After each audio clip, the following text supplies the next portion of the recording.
ကောင်းကင်နယ်ပယ်ရဲ့အလဲဘဟိုမှာရှေးအောင်မီးနဲ့ဂွင်းတစ်ခုပြန်ပေါ်လာတယ်လို့သတင်းထွက်လာတယ်။ဂွင်းနဲ့မီးနဲ့အမွေနဲ့အများကြီးရှိတယ်ဆို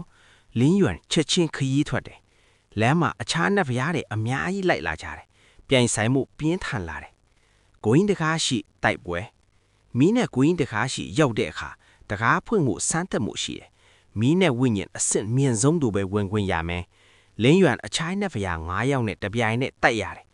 မီးနဲ့စီးတစ်ချက်နဲ့4ယောက်ကိုတခါတည်းမီးလျံပြင်းနှိမ့်နှင်းလိုက်တယ်။နောက်ဆုံးတကားဖွင့်ခွင့်ရလိုက်တယ်။မီးနဲ့ဂွင်းတွင်အမွေအနှစ်ဂွင်းတွင်ဝင်လိုက်တော့ရှေးမီးနတ်ဖျားရဲ့ဝိညာဉ်အရေးတစ်ခုပေါ်လာတယ်။အဲ့ဒီဝိညာဉ်ကလင်းရွံကိုနောက်ဆုံးစမ်းသပ်ချက်ပေးတယ်။မီးနဲ့ရဲ့အမှန်တရားကိုနားလည်နိုင်ရင်ငါနေရာကိုစက္ခံနိုင်တယ်။လင်းရွံသူ့ဘဝတစ်လျှောက်မီးနဲ့ခရီးကိုပြန်တွေးကြည့်ပြီးအဖြေပေးလိုက်တယ်။ဝိညာဉ်ကကျေနပ်ပြီးအမွေအနှစ်အကုန်လုံးလွှဲပြောင်းပေးတယ်။မီးနဲ့ဖျားချုပ်ချစ်လာခြင်း